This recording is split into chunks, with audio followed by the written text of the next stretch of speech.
Tapi sebelum itu, kan pandemi menghantam juga nih villa. Pasti. Pernah zero income nggak, Pak? Sudah sangat luar biasa sekali, nggih. Hanya saja saat itu sudah mulai menggeliat, ada sedikit permasalahan yang muncul yang kita ketahui. Hanya saja jangan itu dipakai sebuah kita terlena dengan hal seperti itu, tapi malahan itu menjadi menurut saya koreksi diri ya. Koreksi diri untuk yang mana yang harus diperbaiki ya, antisipasi. Saya rasa sistem antisipasinya ini yang perlu. Ya, jangan hal yang sama atau masalah yang sama itu berulang. Jadi seolah-olah tidak ada penanganan. Di sini sering kebocoran, dulu sebelum pandemi sering terjadi. Kecolongan ya? Kecolongan tamu di jamret. Jadi jangan sampai lah ya, ya bilang COVID, muncul virus yang lain, penta. Banyak banget virusnya di dunia. Wah, ini yang saya tidak paham dan mengerti ya. Benar. Nah, yang ditakutkan dari teman-teman pengusaha sendiri kan akhirnya kita orang-orang Bali ini menjadi penonton lama-lama. Selamat sore Tribuners, bertemu lagi dengan saya Ana Agung Sri Kusniarti dalam program Bincang Tribun Bali. Kali ini kita kedatangan tamu yang luar biasa, Bapak Putu Gede Hendrawan sebagai Ketua dari Bali Villa Asosiasi atau BVA. Seperti apa obrolan kita pada sore hari ini? Sebelum itu, izinkan saya untuk menghaturkan pangastungkara panganjali umat kepada Ida Sang Hyang Widiwasa agar apa yang kita obrolkan hari ini menjadi berkah bagi kita semua. Nggih, Pak Putu. Om Swastiastu. Pak Putu, terima kasih sudah mau hadir di studio Tribun Bali. Pak Putu, kita langsung saja membahas terkait dengan kejadian yang viral belakangan ini. Itu kan di imigrasi dikabarkan terjadi antrean sehingga berita itu akhirnya menyebar ke media asing dan menjadi kabar buruk bagi Bali. Itu kalau pandangan Pak Putu sebagai praktisi pariwisata seperti apa, Pak Putu? Silakan. Baik, pertama saya haturkan terima kasih banyak atas undangan daripada Tribun Bali di kesempatan hari ini. Jadi saya saat sekarang menjadi Ketua Umum Bali Villa Asosiasi Bali, memiliki kesempatan dalam rangka bagaimana kita kembali membangkitkan pariwisata Bali ini yang terpuruk karena pandemi COVID-19 dari 2020, Mbak ya. 2019. 2020, 2021, dan sekarang mulai sedikit menggeliat, sudah mulai menggeliat. Baik, dari update data yang mungkin sudah diketahui oleh banyak orang dan sudah di-share ke publik juga bahwa setiap harinya saat sekarang ini sudah passenger atau wisatawan mancanegara yang masuk ke Pulau Bali itu melalui Bandara Internasional kedatangan Bali, Bandara Internasional Bali, itu ada sekitar 8.000-an ya. 8.000 per hari untuk Wisman. Belum domestiknya, kan gitu ya, belum domestik. Sudah sangat luar biasa sekali nggih. Hanya saja saat itu sudah mulai menggeliat, ada sedikit permasalahan yang muncul yang kita ketahui bahwa antrean yang berkepanjangan di kedatangan Bandara Ngurah Rai Bali. Nah, ini yang terekspos kan gitu ya, terekspos. Cuman sudah di counter, sudah direspon dengan cepat juga oleh pihak otoritas bandara dan juga wisatawan yang mengekspos tersebut atau tamu yang mengekspos tersebut juga sudah didapatkan dan diketahui. Saya rasa permasalahannya penyelesaiannya sudah kan gitu, Mbak ya. Hanya saja ini tetap menjadi concern kita kan gitu ya, tetap menjadi concern kita untuk kedepannya bagaimana menata kembali Bandara Ngurah Rai itu terutama di kedatangannya ini, Mbak. Karena kalau menurut dari pandangan saya, Bandara Ngurah Rai itu adalah first impressionnya Bali atau wajahnya Bali kan, seperti itu. Pintu masuknya itulah pertama yang diketahui oleh wisatawan, baik yang sudah pernah ke sini atau yang pertama kali ke sini. Yang pernah ke sini tentu mereka akan membandingkan kan gitu ya, dari sebelum pandemi dan setelah pandemi seperti apa sih pelayanannya kan gitu ya. Apalagi yang belum pernah ke sini saat datang terus mengalami hal seperti itu umpamanya, wah sangat sayang sekali kan gitu ya. Pastilah yang mana mereka sudah terbang beberapa jam di pesawat, lelah, capek, sampai di sini harus mengalami antrean yang lama kan dan segala macam. Terlepas dari benar dan tidaknya kejadian tersebut kan gitu ya, walaupun dari beberapa gosip-gosip informasi ada yang mengatakan juga demikian kan gitu, dan sekarang diekspos oleh salah seorang ini wisatawan atau tamu yang mana ternyata dia itu udah blogger gitu kan, blogger, dan sudah ditangani, dan itu adalah tidak benar kan gitu ya, karena dia tidak rilis dari Kemenkumham juga karena dia tidak berada di tempat pada saat itu kan gitu ya. Tidak berada di tempat. Tapi terlepas daripada itu, ini merupakan koreksi bagi kita kan gitu ya, terutama di bandara. Yang kita inginkan adalah bagaimana melakukan pelayanan yang tercepat, yang efektif, efisien, dan tentu memiliki memorable yang cukup baik nantinya gitu lah, atau kesan yang baik nantinya saat tamu tiba di sini kan gitu ya. Ini yang kita harapkan dari sisi pelaku pariwisata kan gitu, karena walaupun mereka tidak mengekspos, tapi mereka akan berbicara mouth to mouth kan gitu ya. Benar. Ketemu dengan temannya di sini, dia akan bercurhat, berkeluh kesah seperti itu, walaupun tidak mengekspos di media kan seperti itu. Dan ini jadinya bukan menjadi rahasia umum lagi kan gitu ya. Jadi semua mengetahui walaupun tidak terekspos di media, bagi yang mengalami kan seperti itu. Apalagi terekspos kan ini namanya juga sekarang zaman digitalisasi kan, era digital. Jadi media sosial sudah mendunia gitu ya, terekspos media satu atau berita satu, dunia yang membaca kan seperti itu. Dan ini jadinya akan menjadi big question mark, ada apa sih di Bali? Padahal punya kesempatan 2 tahun loh kan gitu ya, di pandemi ini untuk memperbaiki dan menata kan gitu ya, atau mengkonsep sistemnya, atau mengkonsep aktivitas atau servisnya kembali kan gitu ya, menata itu. Nah, cuman pada saat di kesempatan bangkit seperti ini, malahan seolah-olah seperti kelabakan, tidak prepare kan itu. Ini yang tidak kita inginkan dari sisi pelaku pariwisata, karena kita pun di properti ataupun di villa benar-benar berusaha untuk prepare gitu loh. Yang dari 2 tahun kosong sekarang berusaha untuk direnovasi satu persatu, perlahan kan gitu. Dan malahan rela untuk tidak menjual dulu atau menyewakan dulu karena masih tahap renovasi kan gitu, atau diperbaiki dulu gitu loh. Rela tidak menerima revenue dulu gitu. Malahan ada yang seperti itu, kawan-kawan kita atau kita sendiri di villa-villa. Jadi ingin memberikan pelayanan maksimal nantinya kan gitu ya, biar tidak ada kesan atau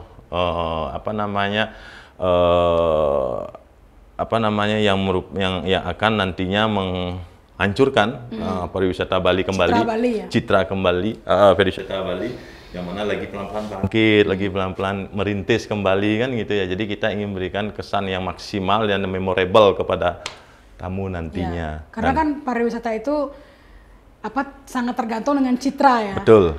Pencitraannya ini sangat kuat sekali. Kabar baik, kabar buruk itu sangat berpengaruh ya Pak ya. Sensitif sekali. Kita sudah mengalami banyak gini ya. Banyak cobaan-cobaan sebelum pandemi. Gunung meletus, gunung erupsi, Gunung Agung, terus Bali. Bom itu ya kan. Nah, jadi banyak sekali kan cobaan-cobaan. Saya rasa Bali itu sebenarnya sudah kebal dengan isu seperti, hanya saja jangan itu dipakai sebuah kita terlena dengan hal seperti itu, tapi malahan itu menjadi menurut saya koreksi diri ya. Koreksi diri untuk yang mana yang harus diperbaiki ya, antisipasi. Saya rasa sistem antisipasinya ini yang perlu itu loh. Terus yang kedua, bagaimana respon ke publiknya, yaitu PR-nya kan gitu ya. Entah itu dari pemerintah kan gitu ya. Harus sigap cepat. Karena sampai dibiarkan berlarut-larut. Benar. Jadi karena bola liar. Jangan dijadikan menjadi bola liar, akhirnya menjadi bola panas kan gitu ya. Dan ini akan, karena persaingan pariwisata sekarang atau destinasi ini kan banyak sekali, Mbak. Iya kan? Bali bukan hanya bersaing dengan di dalam Indonesia, tapi juga di luar negeri. Di luar negeri. Malahan Bali sudah pemerintah pusat mencanangkan 10 Bali baru kan seperti itu. Nah, itu. Nah, jadi ayolah Bali kan gitu. Ayolah Bali dari tertidur 2 tahun ini untuk pariwisatanya, sekarang bangun memang benar-benar memiliki tenaga yang fresh kan gitu ya. Bukan malahan ngeloyo gitu ya, tapi yang fresh, yang benar-benar memiliki motivasi yang lebih baru kan gitu ya, untuk menjadikan Bali memang benar aman dan nyaman untuk dikunjungi kan seperti itu, Mbak. Pak Indra, untuk e-visa sendiri kan sudah berlaku di Bali ya? Beberapa sudah berlaku ya, yang sudah saya baca kan beberapa sudah berlaku.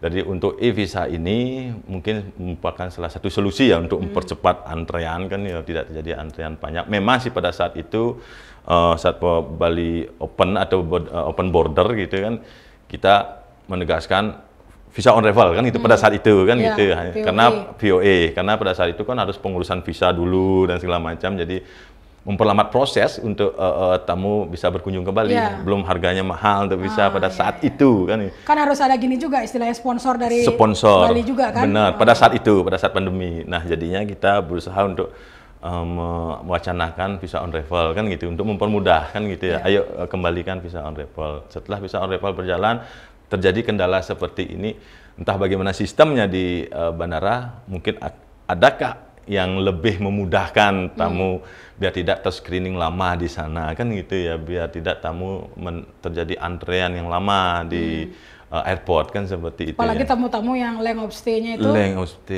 rendah. Misalnya cuma 2 hari. 2 hari. Jadi dia harus cepat masuk ke Bali kan seperti itu, biar mereka harus segera tiba di tempat penginapannya untuk beristirahat dan melanjutkan exploring Bali kan gitu ya. Jadi itu terutama ya impressionnya Mbak gitu lah, kesannya seolah-olah kita itu belum siap nanti terlihat kan gitu ya, unprofesional kan gitu ya. Iya, benar. Sedangkan pasti punya waktu loh dulunya ini sebelumnya, kenapa nggak ya kan, kenapa nggak di prepare gitu loh kan. Sedangkan kita mendorong untuk open border dan Bali bangkit segala macam kan, tapi di sini kok nggak prepare gitu kan. Nah, berarti seolah-olah nggak nyambung. Nah, ini yang kita harapkan biar sejalan semuanya kan gitu ya, wacana atau motivasi yang kita gelontorkan yaitu Bali bangkit, Bali kembali dan segala macam.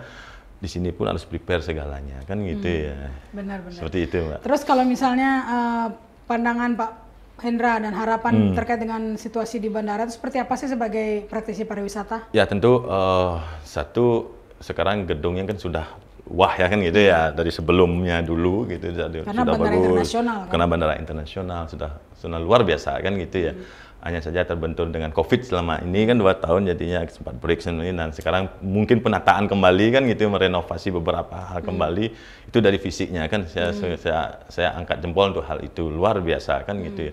Hanya saja harapan saya ya ini kembali kepada sistem manajemen aktivitas di dalamnya itu atau pelayanan di dalam tersebut. Seperti apa? Karena ini berada di dalam satu kawasan gedung, apakah di sana satu instrumen atau instruksi atau ada banyak instrumen. Nah, ini yang kadang-kadang yang saya dengar gitu, ini terjadi terkendala biasanya di situ kan. Ini kalau Pak Hendra sendiri melihat kalau tamu asing datang ke Bali itu di bandara seperti apa sistem pemeriksaannya? Nah, itu yang saat sekarang setelah ada COVID ini tentu ada perubahan-perubahan dari sebelumnya ya kan. Kalau yang dulu sebelum COVID, kalau sebelumnya mereka datang langsung ke visa on arrival kan, seperti langsung ke visa on arrival, langsung pengecekan di imigrasi, ya udah langsung ke bagasi.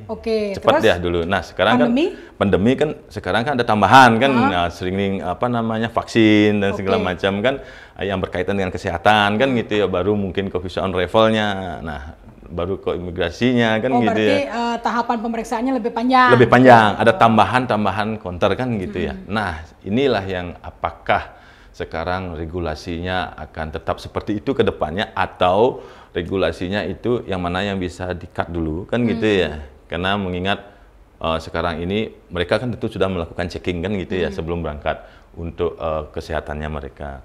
Terutama di vaksinnya kan gitu ya. Jika mereka sudah lolos, nah di sini gimana lagi kan gitu ya, kan surat pasti dia akan membawa kan gitu ya. Nah, mungkin di sana lebih dipercepat lah gitu ya kan screeningnya, agar untuk mengantisipasi penumpukan. Ini baru beberapa pesawat, belum ada penambahan flight nanti kan gitu ya Mbak ya. Nah, ini bagaimana kan gitu ya, ini bagaimana, jangan sampai masalah ini muncul lagi kedua kalinya kan gitu ya. Dan malahan bukan blogger lagi tapi yang mengalami, takutnya seperti itu Mbak, yang mengalami gitu. Artinya walaupun kabar kemarin itu hoax, tapi harapan dari praktisi pariwisata sendiri agar pengecekan di bandara itu bisa diefisiensi dan diefektifkan kan, itu bila perlu percepat. Memang sih ada jasa fast through atau apalah gitu ya namanya. Cuman kan tidak semua tamu menggunakan jasa atau fasilitas tersebut kan. Mungkin tamu-tamu tertentu saja kan gitu. Sedangkan yang lainnya masih mengikuti jalur dan rule yang ada. Cuman disitulah kendalanya. Oke. Ya. Ini kan sudah datang nih tamu-tamu nih harapan dari praktisi pariwisata karena lokomotif perekonomian Bali itu kan 50% lebih dari pariwisata ya. Betul. Kemudian sekarang turis sudah mulai datang, border sudah dibuka, pesawat sudah datang. Benar.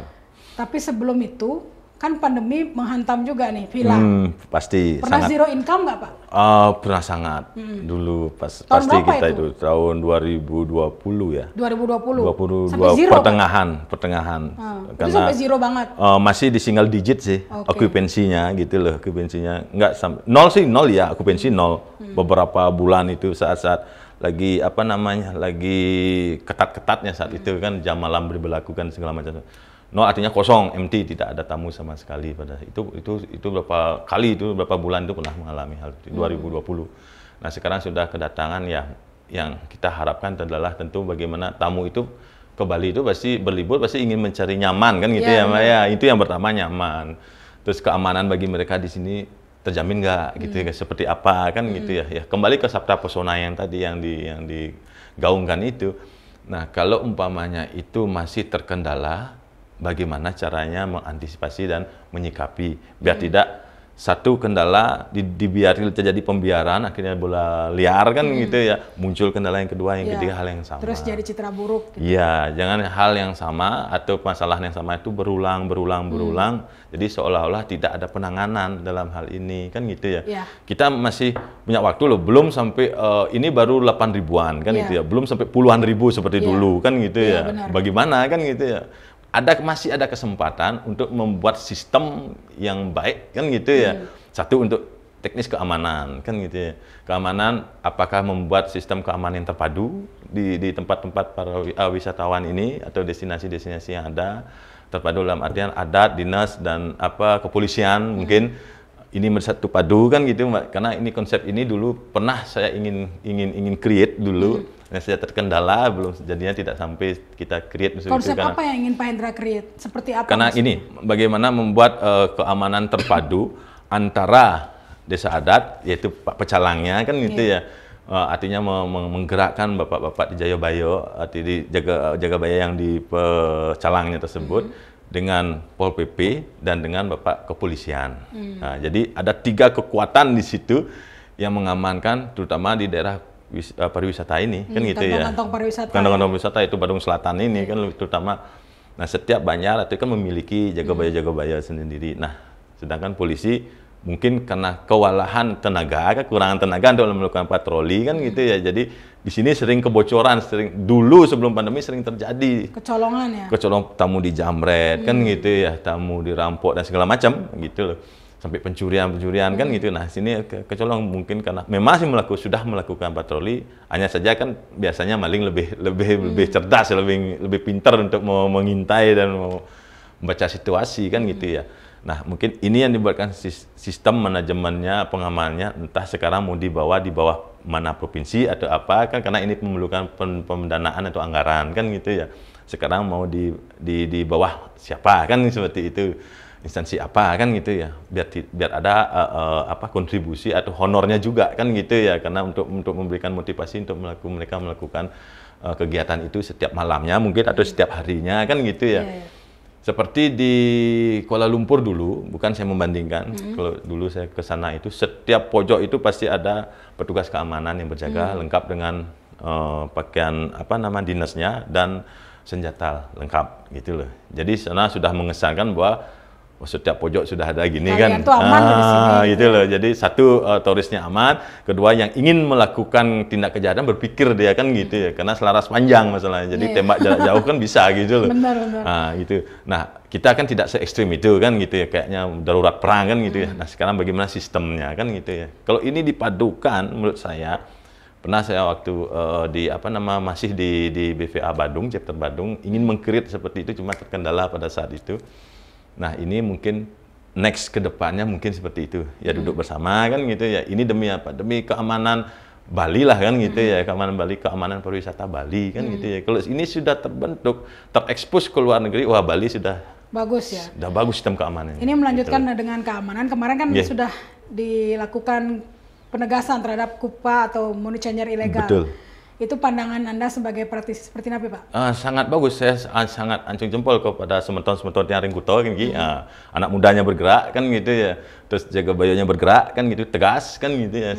Saya lihat di beberapa video tayangan, wah luar biasa sekali inisiatifnya mereka kan gitu ya. Inisiatifnya mereka seperti itu untuk menjaga wilayah daripada Kuto khususnya kan pada seputaran Kuto.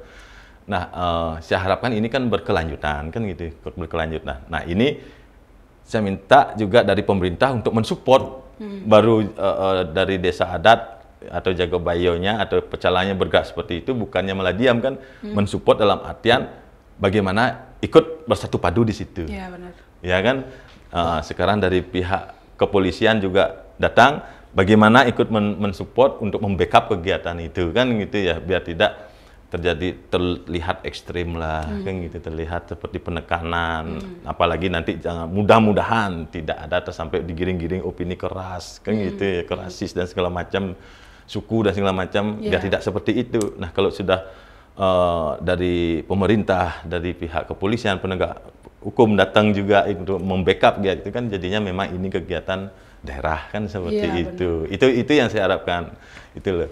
Dan mudah-mudahan ini terus berkelanjutan kan ya, karena biasanya kan maling atau bukan maling atau pelaku kejahatan gitu biasanya carap dulu sebentar, setelah situasi kondusif dia akan muncul lagi kan gitu ya, biar tidak seperti itu. Ada aja modusnya ya. Ada modus, ada celahnya kan gitu. Benar. Jangan sampai pariwisata sudah benar-benar booming malahan dia muncul kan gitu. Jadi malah mengganggu. Malah mengganggu gitu loh. Malah benar-benar sudah seperti dulu, malahan dia muncul gitu kan, muncul lagi. Jangan sampai seperti itu. Ini kemudian balik lagi Pak Hendra ke yang tadi. Sekarang anggota BVA di Bali berapa? Sekarang kita ada yang karena pandemi, yang sekarang kita sudah cross check data, itu kita sudah temukan 67. Itu 67 itu berkurang nggak dari yang sebelum pandemi? Berkurang. Karena pastilah. Pasti berkurang. Ini yang sudah mulai aktif kembali kan, artinya yang sudah beroperasi, sudah usahanya sudah bergerak mulai kembali dan sudah terisi tamu kan gitu ya. Yang sisanya mungkin masih tahap renovasi sementara dulu kan gitu ya. Ada yang juga udah dijual asetnya. Ada yang mungkin sudah dilepas gitu seperti itu. Jadi setelah kita cek ternyata tidak angkat telepon, tidak ada bounce back emailnya kan gitu ya. Berarti setelah kita cek ya mungkin ada kendala-kendala seperti itu di lapangan. Ya kalau okupansi sendiri sekarang teman-teman di villa sendiri tingkat huniannya kan pas tahun 2020 single digit. Iya, single digit. 5-10% 10%, ya. Betul. Sekarang sudah berapa persen? Sekarang sudah rata-rata Astunggarol ada di 80-85% ya, rata-rata ya. Itu loh, sudah mulai sedikit bergerak ya. Cuman di sana kan masih terkendala dengan pembiayaan kan gitu ya, karena pengaruh inflasi, kenaikan tarif dasar listrik kan gitu ya. Nah, jadi ini juga harus benar-benar cerdas juga kawan-kawan untuk membuat sebuah rate gitu loh, artinya harga sewa kan gitu ya, untuk villa tersebut perharinya seperti apa kan gitu ya. Tapi harga rate kan tidak bisa kembali seperti sebelum, maksudnya belum bisa kembali belum bisa seperti sebelum pandemi. Karena sekarang menurun berapa persen? Dari sebelumnya, dari sebelumnya sekarang mungkin sudah di 60% dari sebelumnya ya, 60-70% itu sudah bisa terangkat. Kembali rate-nya ya? Kembali rate-nya. Belum 100% ya? Belum 100% seperti dulu. Umpama dulu yang menjual 3,5 juta per malam, mungkin sekarang baru di 2 juta kan gitu ya. Baru sampai di 2 juta sudah bisa kan gitu ya. Artinya sudah ada respon kan gitu. Malahan saya dengar di kawasan atas di Pecatu, sudah sih mulai, tapi belum maksimal seperti dulu gitu loh. Itu sudah mulai, jadinya di sana kan kawasan yang agak jauh jangkauannya kan, tapi sudah mulai juga merangkak rate-nya gitu. Sudah mulai naik ya? Naik rate-nya. Peak season kapan biasanya ya? Biasanya di bulan ini. Ini kan Agustus sampai Desember kan? Agustus sampai Januari ya? Sampai ya tutup tahun biasanya gitu loh. Biasa Juli, Agustus, itu low season, September, Oktober, November, Desember mulai yang naik lagi. Biasanya gitu. Ya. Biasanya. Kalau untuk tamu sendiri yang paling banyak di villa itu dari negara mana? Kalau dulu Australia, Mbak. Kalau dulu masih Australia yang menjadi backbone. Nah, dari top gini ya, top 10-nya ya, nomor satunya adalah Australia. Terus mungkin dari China juga masuk dulu kan gitu ya. Nah, sekarang ini Australia sudah mulai masuk. Jadi begini, dulu market pada saat pandemi kan itu adalah lebih banyak domestik. Ya. Ya, kita memang berharap dari situ karena border belum dibuka kan gitu, border belum dibuka. Kalaupun saat buka border masih ada kendala di visa kan gitu ya.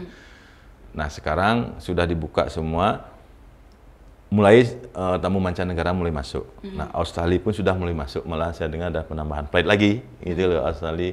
Nah, memang Australia memang sangat senang untuk stay di villa. Ya, karena mereka menganggap seperti rumahnya, home-nya mereka ya. Home-nya rumah ya. Jadi mereka tinggal di rumah sendiri kayak gitulah. Jadi sekarang sudah mulai menggeliat, Australia sudah mulai, malahan Eropa juga sudah kan gitu ya, sudah mulai menggeliat. Jadi ini merupakan suatu berita yang sangat bagus kan, itu yang sangat luar biasa gitu loh. Walaupun Australia masih terkendala dengan apa namanya virus virus 4 kaki sini ya, kaki ya, kuku dan kaki apa namanya? Oh, mulut dan kuku. Mulut dan kuku gitu. MPK ya. Sudah masih itu, cuman ya saya rasa saya harap itu pelan-pelan juga akan menghilangkan gitu ya isu-isu tersebut. Benar. Gitu. Jadi jangan sampai lah ya, hilang COVID, muncul virus yang lain, penta. Banyak banget virusnya di dunia. Wah, ini yang saya tidak paham dan mengerti ya.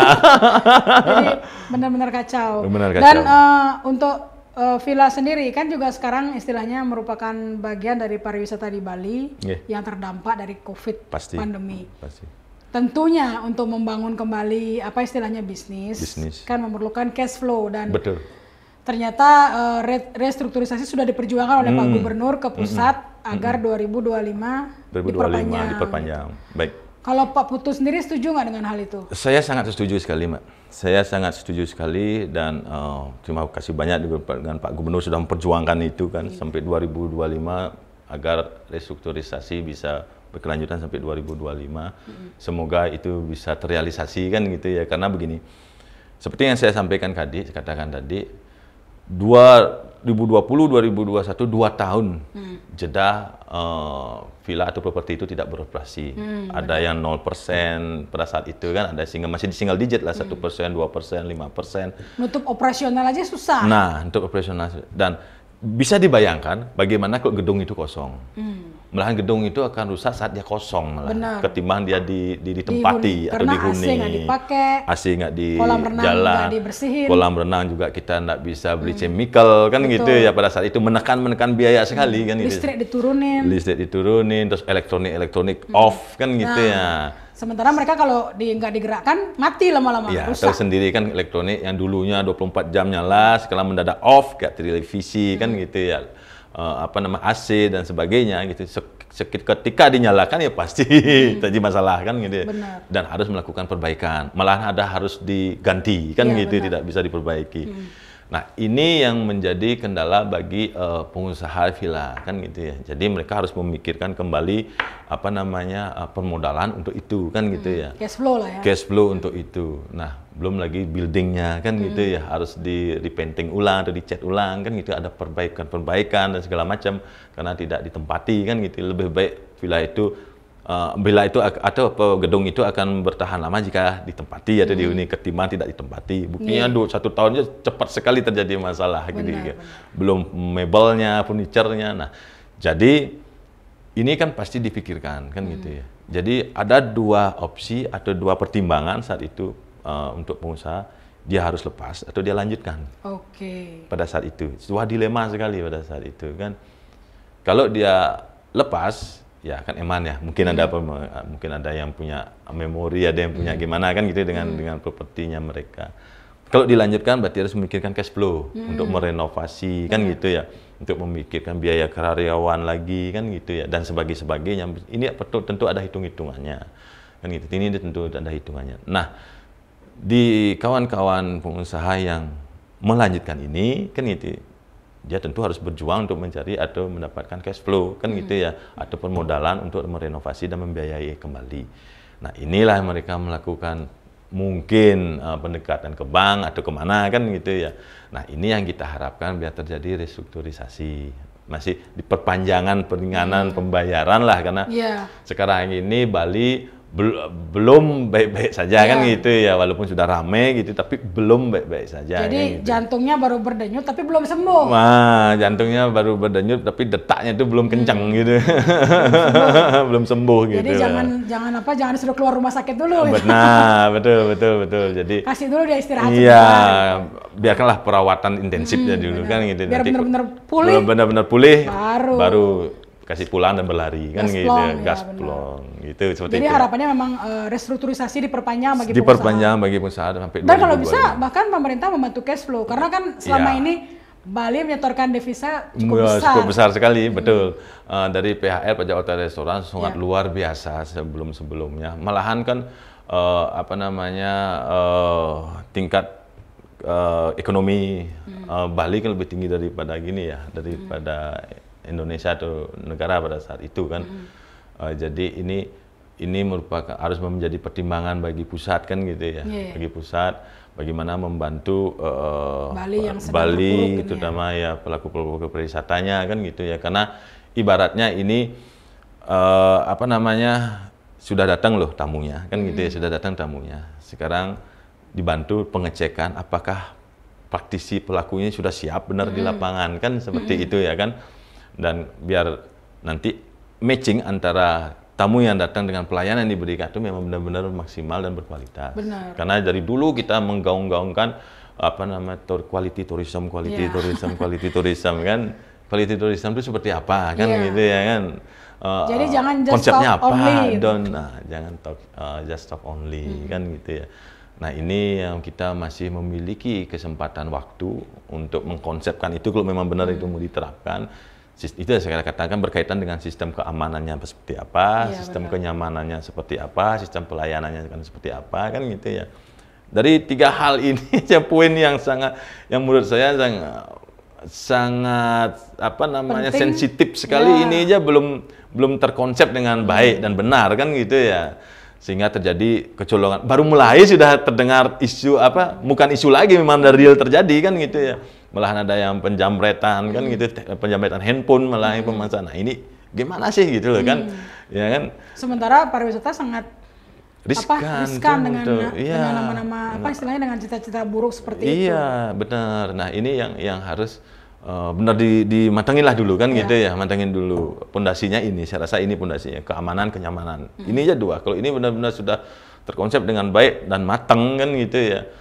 Udah kita bisa promosi Bali aman itu benar-benar mantap gitu loh. Bali aman memang aman. Jangan sampai sekarang kita bilang Bali aman besok kejadian. Jadi, ya kan terekspos gitu. Wah, ini kan. Jadi nggak sesuai Iya, antara itu impian dengan harapan. Iya, benar. Itu jadi Dengan kenyataan maksudnya. betul, antara marketing dan barangnya nggak cocok Nah, ini itu gitu. nggak nyambung. Nggak nyambung kan gitu. Jadi memang selain itu juga selain kebutuhan cash flow dan juga jangan dipaksa Bali untuk sekarang restrukturisasi. Karena kan akhirnya banyak yang teman-teman pengusaha itu menjual aset. Betul, benar. Nah, yang ditakutkan dari teman-teman pengusaha sendiri kan akhirnya kita orang-orang Bali ini menjadi penonton lama-lama Ya. di negeri sendiri, di Benar. wilayah sendiri, Benar. di Pulau Bali tercinta ini. Benar. Yang punya yang punya aset dan building orang-orang luar. Ya, betul. Orang Bali hanya jadi pekerja. Kan itu yang ditakutkan kan? Benar, saya sangat setuju sekali untuk hal tersebut. Karena begini, pada umumnya dan pada dasarnya kita membuka investasi seluas-luasnya, selebar-lebarnya kan untuk Bali ini, tentu dalam tanda kutip harus mengikuti rule dan prosedur yang ada kan Ya, gitu ya. Bagaimana penataan tata ruang seperti apa dan sebagainya kan, bagaimana dengan lingkungan setempat kan seperti itu. Nah, itu yang pertama yang ingin saya bicarakan sebenarnya. Investasi kan gitu ya, sifat investasi. Oke, kita buka seluas-luasnya, kita selebar-lebarnya yang disebut dengan investasi kan gitu ya. Terus yang kedua, setelah investasinya masuk ini, investasi ini milik siapa gitu kan ya.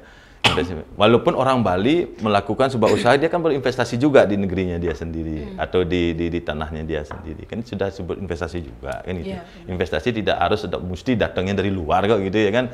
Kalau orang Bali dia bisa membuka usaha gitu kan umpamanya itu kan, dan merekrut tenaga kerja gitu kan, itu kan sudah investasi juga gitu, dan membantu gininya dia sendiri wilayah dia sendiri, warganya dia sendiri kan gitu, semetonnya dia sendiri kan gitu ya. Nah ini sekarang kedepannya orang Bali ini diarahkan atau dididik untuk menjadi seorang pekerja atau menjadi seorang pengusaha. Kan ini ya. Padahal impian Indonesia sendiri pengusaha agar lebih tinggi kan ke lebih depan. tinggi. Atau itu adalah orang pribumi, itu orang lokal lah, orang kita kan gitu ya. Nah ini bagaimana sekarang merubah paradigma yang dulunya pekerja menjadi seorang entrepreneur kan gitu ya.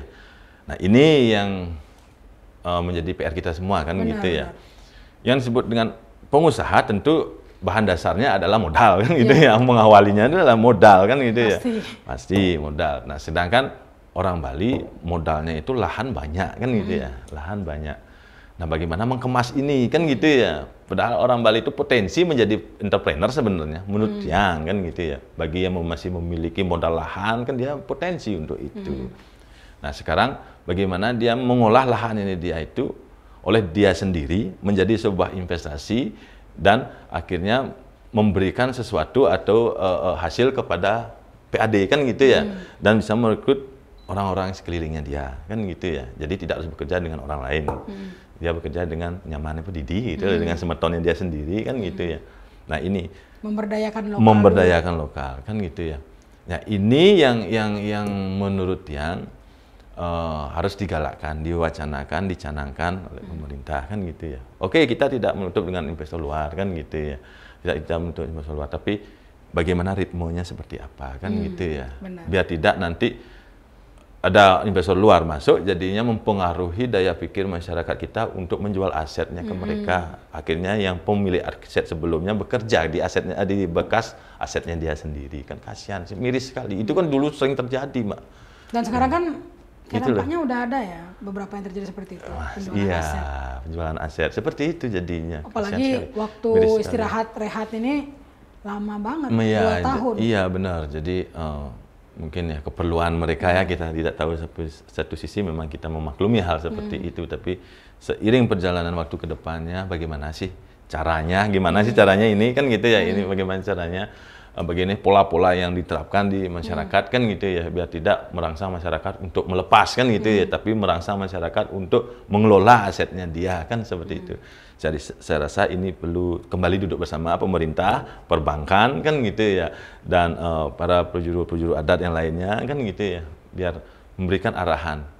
Contoh yang saya inginkan adalah seandainya dari perbankan memang si UMKM dengan kurnya sudah diterapkan kan gitu ya, cuman itu maksimal nggak, efektif nggak kan gitu ya. Ini perlu dilakukan evaluasi, kajian kembali kan gitu ya. Saya setuju dengan kur itu digelontorkan kan gitu ya, merasa cuman sekarang efektif nggak kan pemberlakuannya kan gitu ya, untuk masyarakat, untuk ekonomi masyarakat, untuk UMKM kan gitu. Memang ini lagi dikecanangkan, lagi digenjot terus. Nah sekarang bagi pemilik aset kan gitu ya, ingin dia mengelola asetnya tapi tidak memiliki kemampuan untuk hal seperti itu, bagaimana kan gitu. Bagaimana sekarang mengarahkan mereka untuk bisa menjadi pengelola atau entrepreneur yang profesional kan gitu ya, dari tidak tahu menjadi tahu kan, dari bisa menjadi bisa. Jadi kan sebenarnya gitu. Orang-orang Bali khususnya masih punya aset, jangan berpikir untuk menjual, melepas gitu. Akhirnya yang memiliki sebelumnya bekerja, kan kasihan sekali kan, ironis sekali, itu miris sekali kan gitu ya. Nah jadi di samping kita juga menjaga kulturnya kita kan biar tetap terjaga kan gitu ya. Ini yang harus dipikirkan ke depannya, masa depan Bali itu akan seperti apa kan gitu ya. Masyarakatnya akan menjadi pekerja langsung entrepreneur. Oke lah, kan jika tingkatannya seperti itu kan, jadi dari saat dia bekerja dia bisa terdidik dan belajar bagaimana mengelola perusahaan, akhirnya menjadi entrepreneur, fine. Jangan sampai menjadi setelah jadi pekerja akhirnya terakhir menjadi penonton. Nah ini miris sekali gitu loh. Kasihan sekali kan gitu ya. Ini kan seperti di tempat-tempat lain, Jakarta kan khususnya, seperti yang Betawi itu seperti apa kan gitu ya. Setelah Jakarta itu berkembang pesat kan gitu ya. Mana orang-orang Betawi kan gitu ya. Tersingkir ya. Nah, itu ya. Kemudian tadi yang Pak Hendra bilang bahwa sudah 80% terisi. rata-rata seperti itu. Australia itu ya? Australia sudah mulai meningkat gitu. Australia meningkat, terus sudah ada yang dari Eropa juga kan gitu ya. Dan dari India malahan banyak sudah masuk. India masuk juga sudah ya? Sudah masuk. India masuk dari Jakarta ya? Mungkin dari Jakarta karena direct flight belum ada. Belum ada. Mungkin dari Jakarta langsung domestik dia ke sini. Terakhir mungkin harapan Pak Hendra terkait dengan pariwisata Bali dan juga terkait dengan kehidupan pasca pandemi. Kira-kira apa nih? Harapan saya untuk pariwisata Bali. Jadi sekarang ini kita kan baru memulai. Sekarang kita baru memulai dan sekarang kita baru mulai bangkit. Khususnya untuk pariwisata Bali. Jadi yang saya harapkan adalah bagaimana kita menjaga biar Bali ini tetap satu aman, dua nyaman, yang ketiga kembali memiliki kenangan bagi pengunjungnya. Kan gitu, setelah dia pulang ke negaranya, dia tetap mengingat Bali dan ingin kembali kan gitu ya, seperti slogan Bali kembali kan gitu ya, ingin kembali lagi ke Bali kan. Nah, jadi kalau umpamanya satu passenger dia kembali ke Bali itu dalam setahun rata-rata 3 kali kan berapa okupan yang sudah masuk ke sini kan, ditambah orang yang baru-baru akan datang ke Bali, menjadi repeater lah kan istilahnya seperti itu. Bagaimana kita membuat kesan, saya rasa semeton orang Bali kan gitu ya, memiliki kultur yang sangat ramah tamah kan gitu ya, friendly, yang ini yang dikenal oleh masyarakat luar negeri. Jadinya ini yang menjadi daya tarik juga, yaitu taksunya Bali, dan ini perlu kita jaga bersama-sama. Seperti yang saya sampaikan tadi, yang sangat saya harapkan adalah bagaimana menggerakkan sistem keamanan terpadu ini, keamanan terpadu. Nah, ini untuk memberikan kesan aman dan nyamannya bagi pengunjung yang datang ke Bali. Jika setiap desa, setiap banjar, setiap sudut melakukan hal seperti itu, saya rasa kecil kemungkinan, bukan 0% ya, mungkin bisa menurunkan kegiatan-kegiatan kriminalitas yang bisa mengganggu dan membuat image atau citra tidak baik tentang keamanan di Bali. Dan setelah pasca pandemi ini, yang harapkan tentu bagaimana pemerintah terus menggalakkan marketing bahwa Bali ini sudah open border kan, memang sudah siap untuk menerima, tapi di dalam internalnya juga benar juga sudah siap benar kan gitu ya. Dan terutama di airportnya, pintu masuknya, dia benar-benar dibuatkanlah sistem yang satu efektif dan efisien dan memberikan impression yang baik lah, kesan yang baik lah bagi tamu yang baru masuk ke Pulau Bali ini, Mbak. Seperti itu, Mbak. Ini kok inti-intinya. Inti-intinya, mungkin tambahan. Oke lah, kita membuka investasi luas selebar-lebarnya untuk Bali yang seperti telah disampaikan oleh bapak-bapak pimpinan kita. Jadi yang terpenting adalah masyarakat Bali itu tidak dimarginalkan, kan seperti itu. At least bagi yang masyarakat Bali itu tidak sebagian besar, banyak yang sudah smart loh dalam berbisnis sebenarnya gitu loh. Smart loh dalam pengelolaan dan smart dalam manajemen sebenarnya kan gitu ya. Hanya saja kesempatan yang mereka tidak dapatkan. Nah, saya harapkan bagi para investor yang luar kan gitu ya, at least taruhlah anak Bali yang sudah memiliki kapabilitas atau yang memiliki kapasitas dan experience di bidangnya, at least top manajemen atau duduk di level manajemen ikut di sana. Seperti itu. Tidak harus mereka di kru, kan gitu ya. Jadi bagian pemimpin. Di manajemennya. Entah itu top manajemen alangkah lebih baik, top leadernya kan gitu ya. Karena satu, mereka yang mengetahui bagaimana kultur budaya di sini, di Bali. Kedua, bagaimana tradisi di sini, bagaimana storytelling yang tentang Bali. Jangan sampai cerita tentang culture, tradisi, storytelling di Bali itu menjadi salah arah. Ya, benar. Salah informasi, misinformasi kepada tamu. Padahal itu marwahnya pariwisata Bali. Itu marwahnya, karena kita sudah sepakat pariwisata Bali adalah pariwisata berbasis budaya.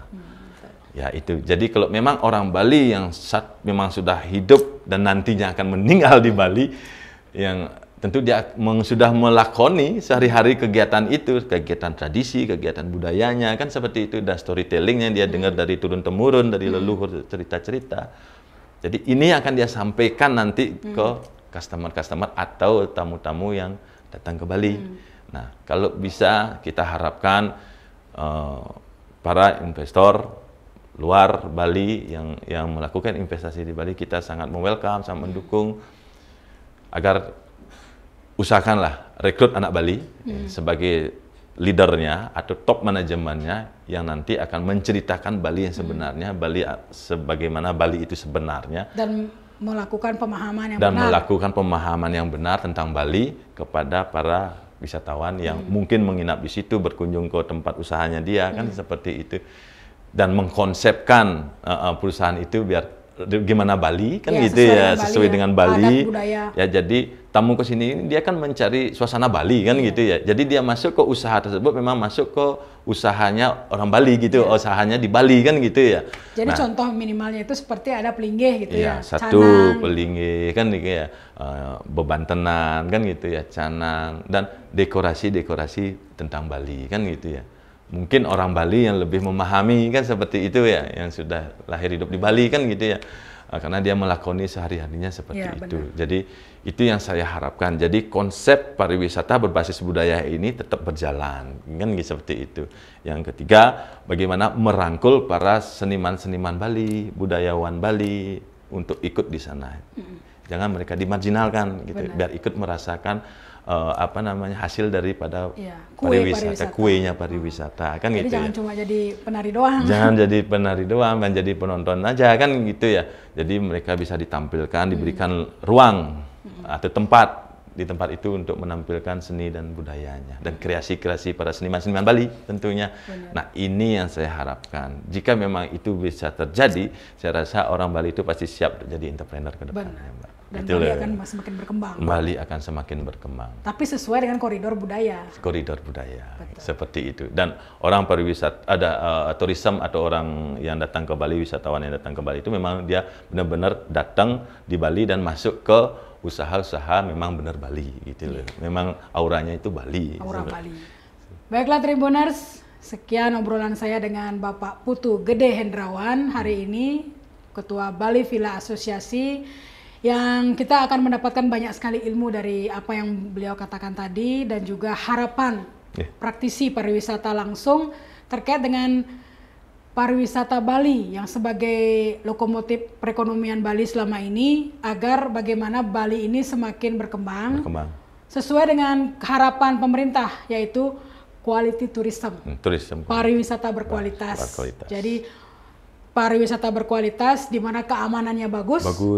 Pintu masuk di bandara juga efisien dan juga aman. Kemudian bagaimana pengusahanya itu adalah pengusaha lokal. Kalau bisa kita artinya orang lokal tidak menjadi penonton.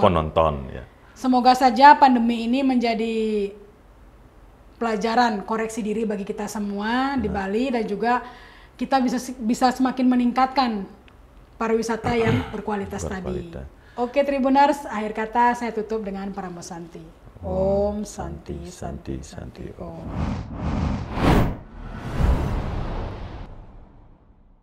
Terima kasih sudah nonton. Jangan lupa like, subscribe, dan share ya.